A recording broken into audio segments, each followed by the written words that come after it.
Oh my gosh. Happy New Year, everybody. This is Dave, and this is the very first live for the good work in the year 2018. And I am grateful that you are checking this out, whether live or after live. Recorded is the word I was looking for there. Hope your holiday was great. Hope your new year is starting off really well.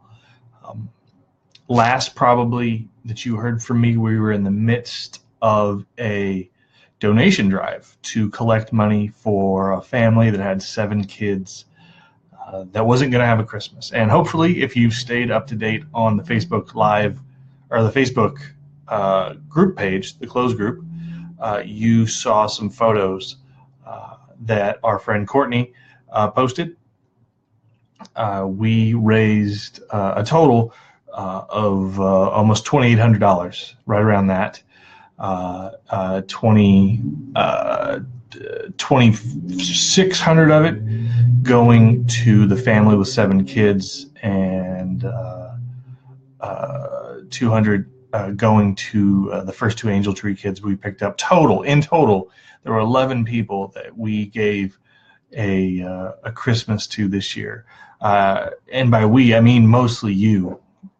You were generous, and you responded with like speed and aggression when it came to giving. And so I wanted to say thank you. If I haven't said it to you specifically, this is me trying to do that now. I'm grateful, and those families, those individuals I know are grateful too. So thank you for doing that. We're going to announce our next kindness project, the way that we can kind of give back to folks in our community here in Phoenix. We're going to announce that very soon. So keep your eyes and your ears open and ready for that. So anyways, we have a lot going on this year. This is going to be a big year for us and this project that we're working on. And so your participation in that means a lot. I sent you a letter. Probably you got a letter and email today talking about this upcoming year and talking about us growing, expanding what we're doing, and asking you to consider how you can help and in being a part of that with your giving. So I hope you got to check that out. If you have any questions, you can definitely hit me up with it. Last night, Tuesday night, we had our first pop culture happy hour of 2018. Had really cool discussions about corporations and their moral responsibility. We talked about Oprah's speech. We talked about what our dream elected official would look like. We talked about Justin Timberlake. It was fun. It was really good. So we had a good time. Tomorrow night's a Thursday. We meet at Cartel Coffee Lab in Old Town Scottsdale at 6 o'clock. Totally come join us. We're going to talk about some cool stuff then as well.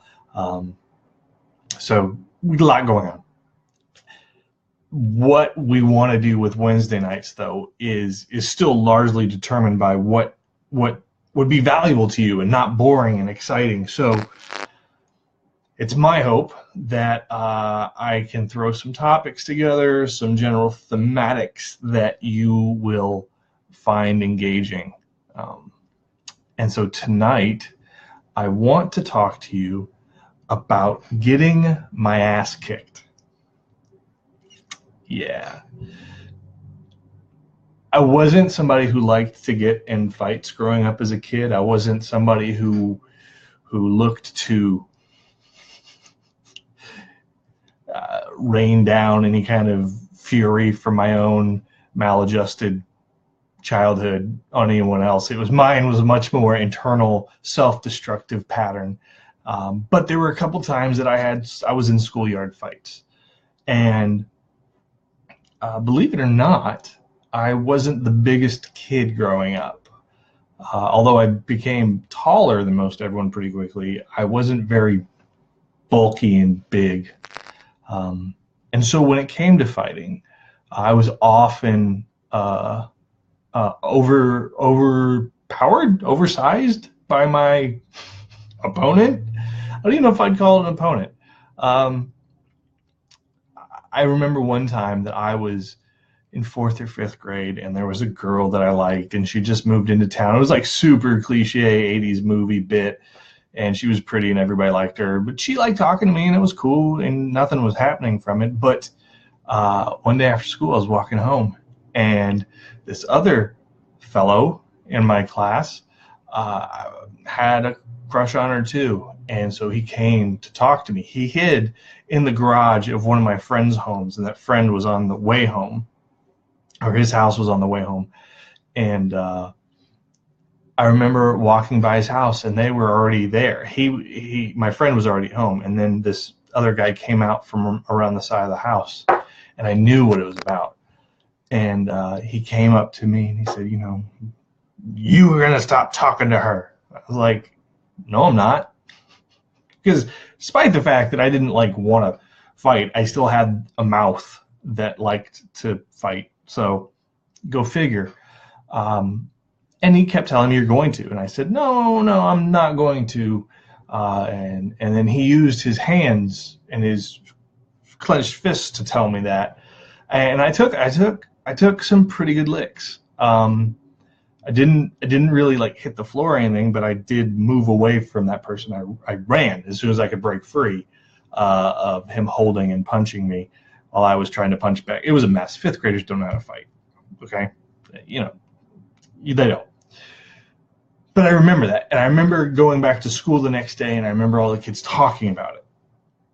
And I remembered what it felt like to take a loss. And as much as like I hate losing, that one's one of them that sticks with me more than losing in sports games or board games or video games or whatever.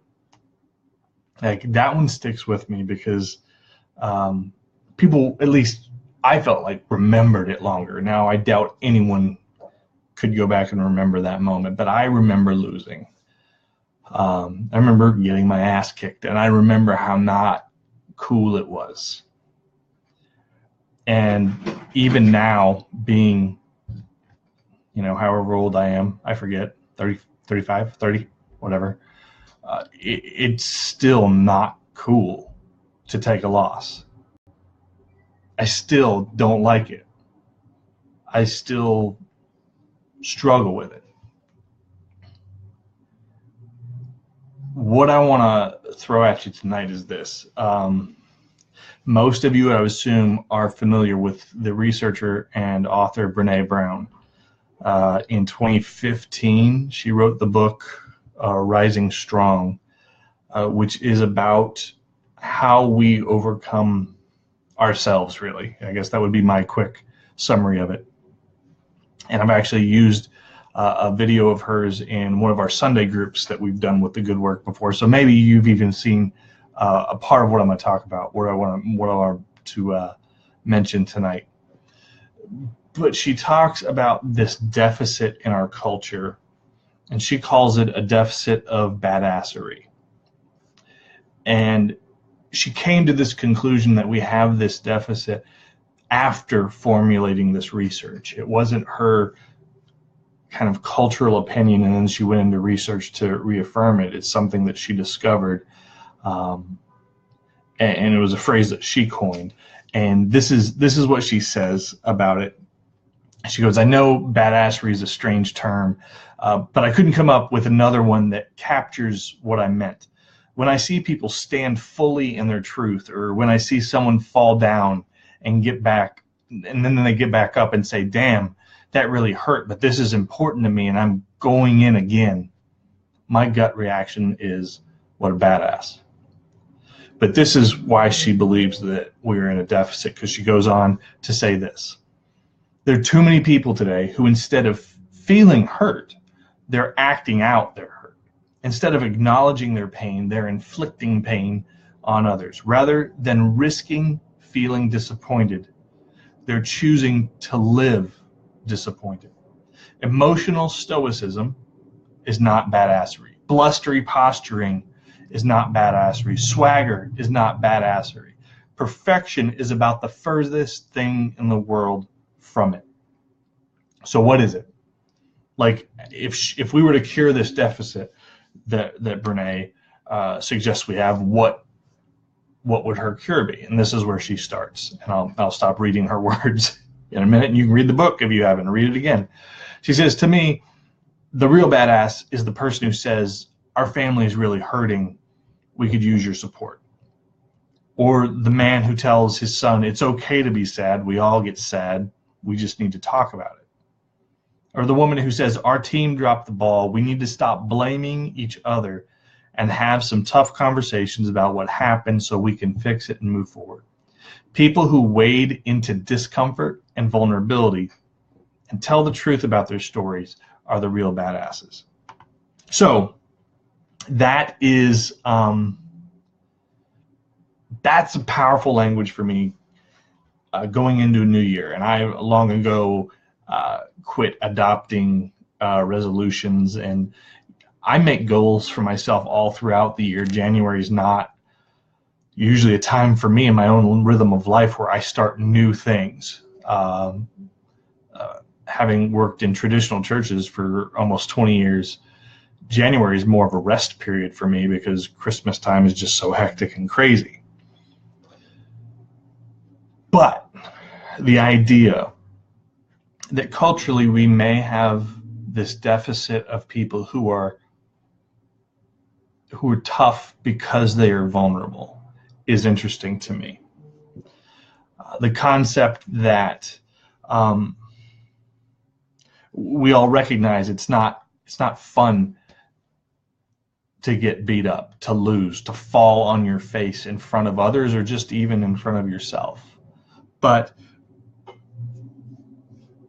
to also recognize the balance to that is, if you are going to be brave enough to be a world changer or a community changer or to change your own life, to be brave enough to do that is to also recognize that you're going to fall, that you're going to fail, that you're going to get your ass kicked. That's significant, because I do think we have a growing number of folks who are around us, and if we're honest, there's some moments in ourselves when that idea of being brave enough, the riskiness of authenticity is frightening to us because we know the probability of failure. And so I'll be honest, when I very first said, okay, we'll take on these 7 kids and these 2 adults, these 2 caregivers for this Christmas Angel program, I was scared, because what if the money didn't show up? But I felt like it was a risk worth taking. Now, we didn't fail that time. We might fail the next. We might not. But we have to ask ourselves the questions: are we willing to be vulnerable enough to fail, to try these new things, to try things that matter, to step out of careers that we've had for years, safe incomes, to do something that we feel like is so important that we have to change our lives around it, or to raise a family, to adopt a child, to change a complete rhythm of life, because it's that important. To speak up in a place where you are not welcome, and to realize that you may still face rejection even when you step up and do the right thing, because those scenes in movies are scripted and they're not real. And when the person steps up in them and does something bold and out of character, they usually get a reward. But in real life, you usually end up feeling scared afterwards, and oftentimes punished. So I guess the first question tonight is this: is there a badass deficit? Is there a badass deficit in your life? Let's not even talk about the world. Are there people around you that you know are tried and true, like they are shoulder to shoulder with you in life, and come butt whooping, or come good times, or even come like the doldrums, the boring times in life, they're going to be there? Are they the people who are going to be able to ask you for help? Are they the people who are going to be real honest with you and say, you know what? I told you I could do this, but I don't think I can. Like, are those people there in your life? Do you feel like you are a piece of that deficit? Have you found yourself not stepping into bravery because you know the risk of failure? Have you been burned enough and not had a safe place to recover, and that's why? Because to be completely honest, that's a totally reasonable reaction. If you've risked before, if you've been brave and you've just been burned by it because you haven't had a safety net, you haven't had support around you when you were, it would be strange if you kept running out into bravery like that. So here's the deal. What we hope with experiences like this on Facebook Live, but really in our live face-to-face groups, we hope that you begin to find connections with people based on interest, based on topic, based on groups that help each other to get better at whatever it is. We hope that you see that you can be brave in this work that we're doing, that you can take risks, that you have a group of human beings who, while we may not see each other face to face every day, we are willing to, not even willing, that's we want to stand next to each other and support each other, because life is hard and we totally have to continue going through this life that is strange and difficult. But to do it together allows us the possibility, the chance to be brave together. And when we fall down and when we get handed a big loss, we aren't relegated to dealing with it by ourselves. A lot of times in self-help books and entrepreneurial books or videos that you see online now, they'll talk about, leaning into the fail, learning to experience failure, because you learn most from failure. And every time you fail, you're one step closer to the victory. Conceptually, I totally agree. Emotionally, you can only take so many of those before you start to feel like you're just ground beef on the ground. Ground beef on the ground. It's not the best image, but you get what I'm saying. I would suggest that if we're brave and we're willing to be vulnerable and we're willing to risk things like compassion and love, and we knowing that there are going to be times we fall flat on our faces, that to do that alongside other people who are falling flat on their faces is actually just about the only way to do it. To fail together, to do it shoulder to shoulder, to do it in a community that supports and doesn't judge. That's about the only way we're going to be able to survive just a really divisive, angry, posturing culture that would rather put up blockades than experience real personal transformation and growth. Okay, so that's what I got for tonight. Getting your ass kicked sucks.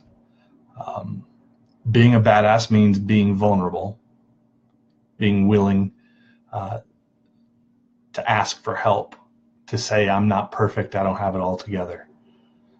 I hope what we're creating here in the Good Work is a place where you feel you're never judged, where you're supported, and where we are rooting for you to be brave. And we're going to be here when you fall for being brave, because we're here for each other when we all fall. We're going to get back up again, and we're going to continue to do the good things that we believe are most important in life. So thank you. Thanks for watching.